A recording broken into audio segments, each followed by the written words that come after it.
Hello बच्चों, आज हम क्लास 6 की बाल रामायण से यूनिट 2 जंगल और जनकपुर पढ़ेंगे।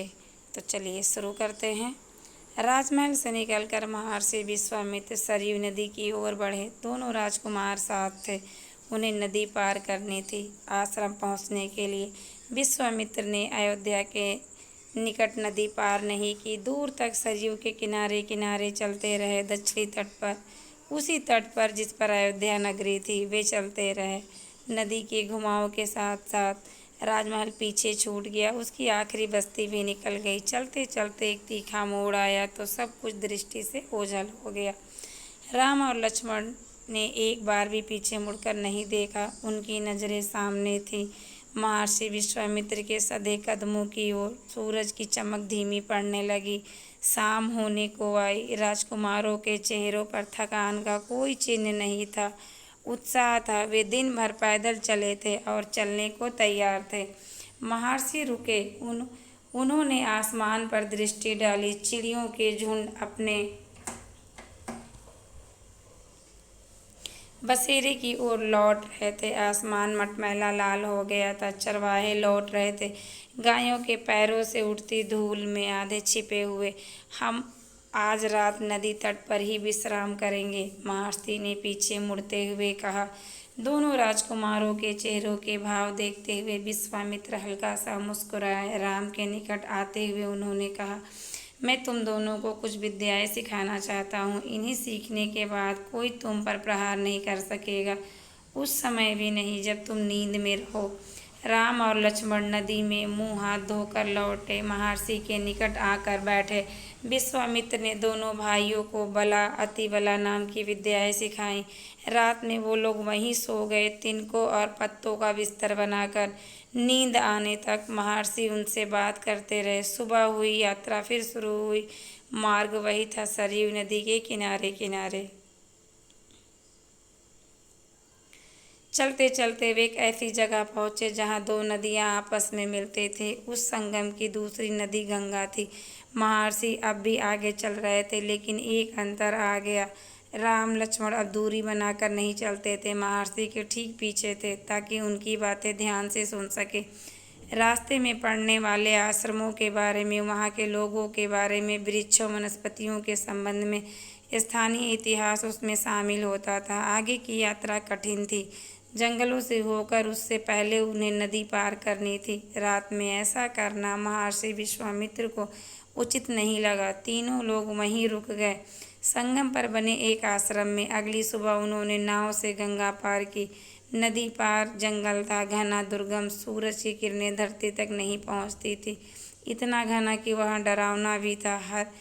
हर ओर से झिंगुरों की आवाज़, जानवरों की दहाड़, कर्कश ध्वनियाँ। राम और लक्ष्मण को आश्वस्त करते हुए महर्षि ने कहा, ये जानवर और वनस्पतियों जंगलों की शोभा है, इनसे कोई डर नहीं है। असली खतरा राक्षसी ताड़का से है। वह यहीं रहती है। तुम्हें वह खतरा हमेशा के लिए मिटा देना है। ताड़का के डर से कोई उस वन में नहीं जाता था। जो भी आता, ताड़का उसे मार डालती, अचानक आक्रमण कर देती। उसका डर इतना था कि उस सुंदर वन का नाम ताड़का वन पड़ गया था। राम ने महर्षि की आज्ञा मान ली। धनुष पर प्रत्यंचा चढ़ाई और उसे एक बार खींचकर छोड़ा। इतना ताड़का को क्रोधित करने के लिए बहुत था। टंकार सुनने की क्रोध से बिलबिलाई ताड़का गरजती हुई राम की ओर दौड़ी। दो बालकों को देखकर उसका क्रोध और भड़क उठा। जंगल में तो जैसे तूफान आ गया। विशालकाय पेड़ कांप उठे, पत्ते टूटकर इधर उधर उड़ने लगे। धूल का घना बादल छा गया, उसमें कुछ दिखाई नहीं पड़ता। फिर ताड़का ने पत्थर बरसाने शुरू कर दिए। राम ने उस पर बाण चलाए।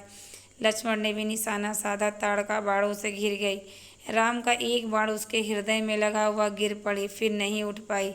विश्वामित्र बहुत प्रसन्न हुए। उन्होंने राम को गले लगा लिया। उन्होंने दोनों राजकुमारों को 100 तरह के नए अस्त्र शस्त्र दिए। उन्होंने प्रयोग करने की विधि बताई, उनका महत्व समझाया।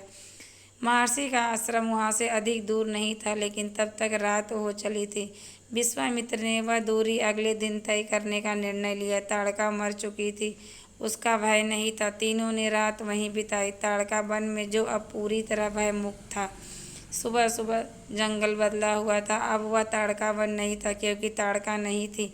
भयानक आवाज़ें गायब हो चुकी थीं, पत्तों से गुजरती हवा थी, उसकी सरसराहट का संगीत था, चिड़ियों की चहचहाहट थी, शांति थी, तस्वीर बदल गई थी।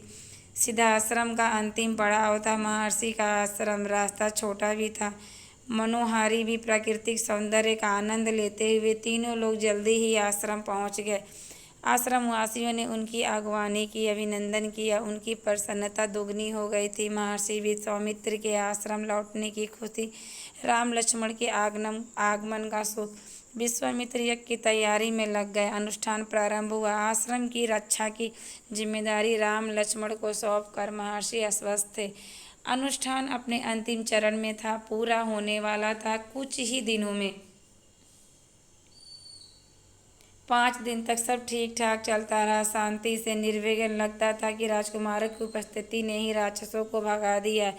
राम और लक्ष्मण ने यज्ञ पूरा होने तक सोने का निर्णय किया। वे लगातार जागते रहे, चौकस रहे, कमर में तलवार, पीठ पर तूणीर, हाथ में धनुष, प्रत्यंचा चढ़ी हुई, हर स्थिति के लिए तैयार। अनुष्ठान का अंतिम दिन।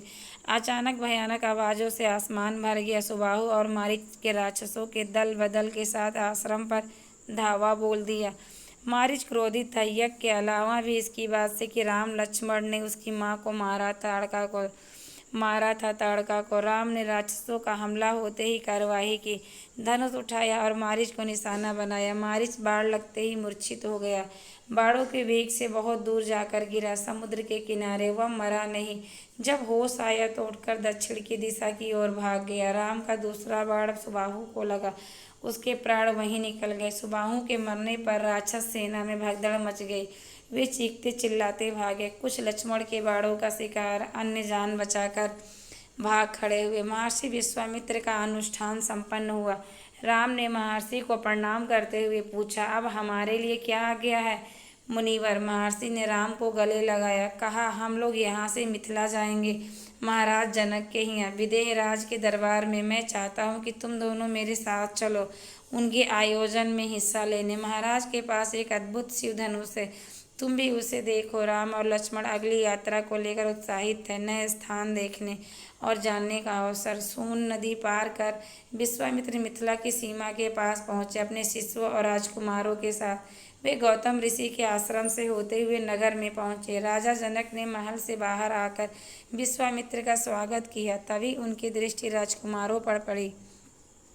विदेहराज चकित रह गए, वे स्वयं को रोक नहीं पाए। महर्षि से पूछा, ये सुंदर राजकुमार कौन है? मैं इनके आकर्षण से खिंचता जा रहा हूँ। ये राम और लक्ष्मण है, महाराज दशरथ के पुत्र। मैं इन्हें अपने साथ लाया हूँ आपका अद्भुत धनुष दिखाने। विदेहराज ने महर्षि, उनके शिष्यों और राजकुमारों के ठहरने की व्यवस्था की एक सुंदर उद्यान में। अगले दिन सभी आमंत्रित लोग, ऋषि मुनि और राजकुमार यज्ञशाला में उपस्थित हुए। वहां महर्षि ने फिर धनुष का उल्लेख किया। महाराज जनक ने अपने अनुचरों को आज्ञा दी कि शिव धनुष को यज्ञशाला में लाया जाए। शिव धनुष सचमुच विशाल था, लोहे की पेटी में रखा हुआ था। पेटी में पहिए लगे हुए थे, 8 पहिया। उसे उठाना लगभग असंभव था। पहियों के सहारे खिसकाकर उसे एक से दूसरी जगह ले जाया जाता था। अनुचर मुश्किल में उसे खींचते हुए यज्ञशाला में ले आए। धनुष देखते ही विदेहराज एक पल के लिए उदास हो गए। उन्होंने कहा, मुनिवर, मैंने प्रतिज्ञा की है अपनी पुत्री सीता के विवाह के संबंध में। जो यह धनुष उठाकर उस पर बाण प्रत्यंचा चढ़ाएगा, उसी के साथ सीता का विवाह होगा। अनेक राजकुमारों ने प्रयास किया और लज्जित थे। उठाना तो दूर, वे उसे हिला तक नहीं सके। प्रत्यंचा क्या चढ़ाते? विदेहराज का संकेत समझकर महर्षि विश्वामित्र ने राम से कहा, उठो, बस यह धनुष देखो। राम ने सिर झुकाकर गुरु की आज्ञा स्वीकार की, आगे बढ़े। पेटी का ढक्कन खोल दिया। राम ने पहले धनुष देखा, फिर महर्षि को गुरु का संकेत मिलने पर राम ने वह विशाल धनुष सहज ही उठा लिया। यज्ञशाला में उपस्थित सभी लोग हतप्रभ थे।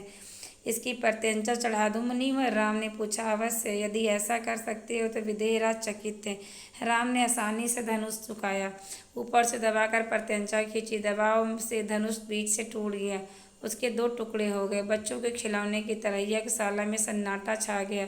सब चुप थे, एक दूसरे की ओर देख रहे थे। सभागार की चुप्पी महाराज जनक ने तोड़ी। उनकी खुशी का ठिकाना ना था। उन्हें सीता के लिए योग्य वर मिल गया था। उनकी प्रतिज्ञा पूरी हुई। राजकुमार ने कहा, मुनिवर, आपकी अनुमति हो तो मैं महाराज दशरथ के पास संदेश भेजूं। बारात लेकर आने का निमंत्रण। यह शुभ संदेश उन्हें शीघ्र भेजना चाहिए। महर्षि की अनुमति से दूत अयोध्या भेजे गए, सबसे तेज चलने वाले रथों से। इस बीच जनकपुर में धूम मच गई। बारात के स्वागत की तैयारियां होने लगी। नगर की प्रसन्नता चरम पर थी। महाराज जनक का संदेश मिलता ही अयोध्या में भी खुशी छा गई। आनंद फानन में बारात तैयार हुई। हाथी, घोड़े, रथ, सेना। बारात को मिथिला पहुंचने में 5 दिन लग गए। जनकपुरी जगमगा रही थी। हर मार्ग पर तोरण द्वार, हर जगह फूलों की चादर, एक एक कोना सुवासित। हर घर के प्रवेश द्वार पर वंदनवार, एक एक घर से मंगल गीत। मुख्य मार्ग पर दर्शकों की अपार भीड़। खिड़कियों और छज्जों से झांकती महिलाएं। एक नज़र राम को देख लें, राम सीता की जोड़ी दिख जाए। विवाह से ठीक पहले विदेहराज ने महाराज दशरथ से कहा, राजन राम की मेरी प्रतिज्ञा पूरी की। बड़ी बेटी सीता को अपना लिया। मेरी इच्छा है कि छोटी पुत्री उर्मिला का विवाह लक्ष्मण से हो जाए। मेरे छोटे भाई कुशध्वज की 2 पुत्रियां हैं, मांडवी और सुकृति। कृपया उन्हें भरत और शत्रुघ्न के लिए स्वीकार कर। राजा दशरथ ने यह प्रस्ताव तत्काल मान लिया। विवाह के बाद बारात कुछ दिन जनकपुर में रुकी। बाराती बहुओं को लेकर अयोध्या लौटने तो रानियों ने पुत्र वधुओं की आरती उतारी। स्त्रियों ने फूल बरसाए। शंख ध्वनियों से गलियां गूंज उठी। यह आनंदोत्सव लगातार कई दिनों तक चलता रहा। रामायण का अगला यूनिट 3 अगले भाग में पढ़ेंगे। Thank you. इस वीडियो को देखने के लिए लाइक और चैनल को सब्सक्राइब और इस वीडियो को शेयर करें।